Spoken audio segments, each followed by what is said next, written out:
I'm sorry.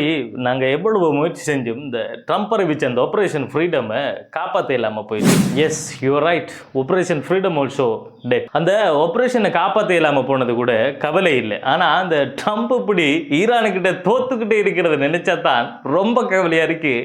ரொம்ப ரொம்ப கவலையாக இருக்கு. இதையெல்லாம் நினைச்சா ஒரு படத்தில் இந்த ஆனந்தராஜ் கண்ணாடியை பார்த்து காரி துப்பிட்டு இப்படி தோத்துக்கிட்டே இருக்கேடான்னு சொல்லி ஒரு டைலாக் சொல்லுவார் தெரியுமா? எனக்கு இப்போ அந்த சீன் செஞ்சு ஞாபகத்துக்கு வருது. ஆனா தயவு செஞ்சு பாவம் இந்த பெரிய மனுஷனை பார்த்து யாருமே சிரிக்க போடாதா?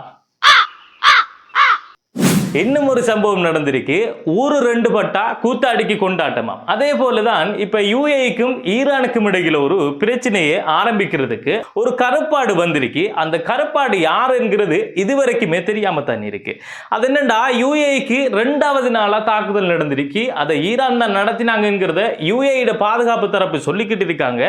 ஆனா நாங்க அப்படி உங்களை இலக்கு வச்சு தாக்குதல் நடத்தணும்டா உங்களுக்கிட்ட சொல்லிட்டே அடிப்போம், இல்லண்டா அடிச்சு போட்டு சொல்லுவோம். அதுல எங்களுக்கு எந்த விதமான பிரச்சனையும் இல்லை. ஆனா இப்ப நடக்கிற இந்த தாக்குதலுக்கும் எங்களுக்கும் எந்தவித சம்பந்தமுமே இல்லை, அதை நாங்க செய்யவும் இல்லைன்னு சொல்றாங்க ஈரான். அப்ப அது யாரா இருக்கும்? ஒருவேளை அவனா இருக்குமோ? இருக்கும், சொல்லலா, செஞ்சாலும் செய்வான்.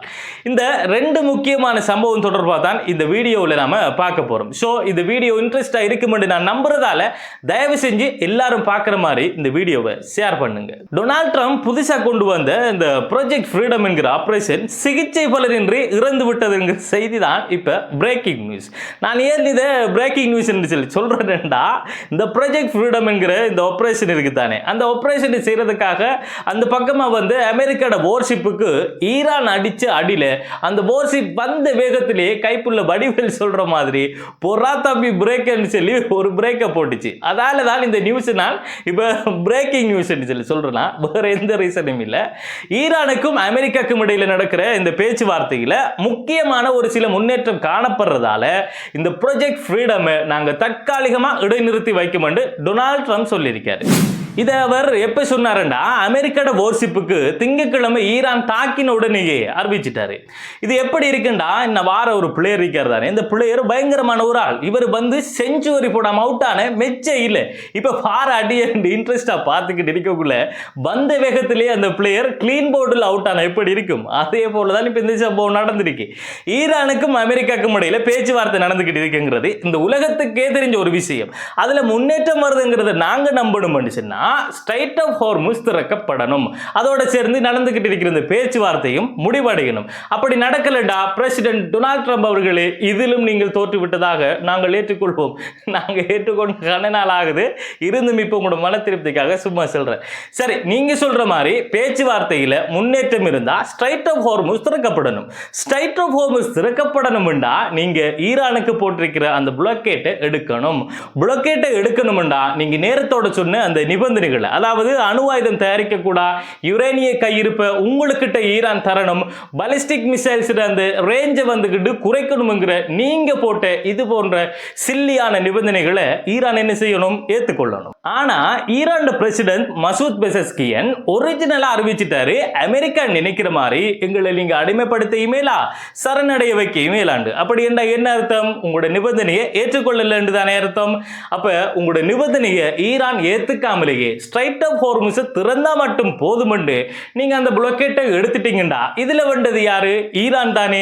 இப்ப எப்படி பார்த்தாலும் டொனால்ட் ட்ரம்ப் தான் தோப்பாரு. ஸ்ட்ரைட் ஆஃப் ஹார்முஸ் திறந்தாலும் ட்ரம்ப் தான் லூசர், திறக்கலண்டாலும் ட்ரம்ப் தான் லூசர். பாவம் வந்தால்ற நிலைமை. அடுத்ததா தொடர்ந்து 2 நாளா யுஏஇல நடந்த தொடர் தாக்குதலால இந்த முழு உலகத்தோட பார்வையும் யுஏஇட பக்கம் இப்ப திரும்பி இருக்கு.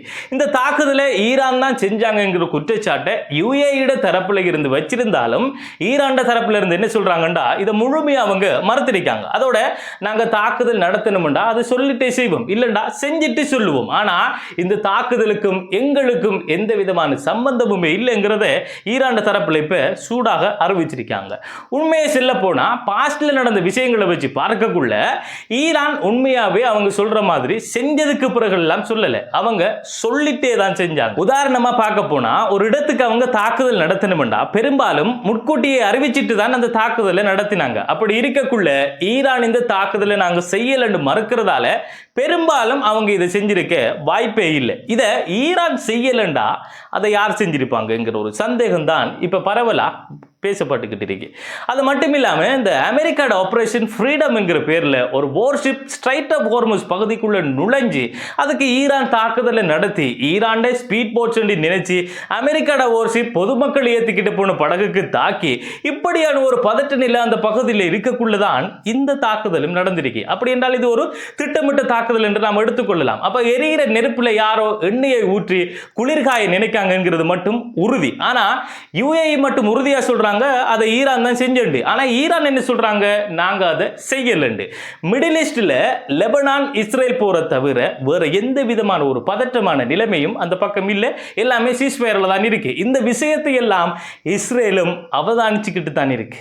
இப்ப இது எல்லாத்தையுமே வச்சு உங்களோட பார்வையில பார்க்கக்குள்ள இந்த தாக்குதலை யார் செஞ்சிருப்பாங்கிறது தொடர்பான உங்களுடைய கருத்துக்களை தயவு செஞ்சு இந்த காணொலியோட கமெண்ட் பாக்ஸினூடாக தெரியப்படுத்துங்கிறத சொல்லிட்டு இந்த வீடியோவில் இருந்து விடைபெற போறேன். அதுக்கு முதல்ல என்னுடைய இந்த முயற்சிக்கு நீங்க ஆதரவு தெரிவிக்க வேண்டும் என்று நீங்கள் நினைச்சா என்னுடைய இந்த வீடியோக்கு லைக் செய்து விட்டு அதனை ஏழையவர்கள் பார்க்கும்படி ஷேர் செய்து விட்டு என்னுடைய இந்த பக்கத்தையும் ஃபாலோ செய்து விடுங்கள் என்கிறதையும் சொல்லிட்டு மேலும் இது போன்ற முக்கியமான சுவாரஸ்யமான அடுத்த காணொலியில் உங்களை வந்து சந்திக்கும் வரை இந்த காணொலியிலிருந்து விடைபெறுவது அப்துல் லத்தீப் ஹசன் நிஸ்ஃபி.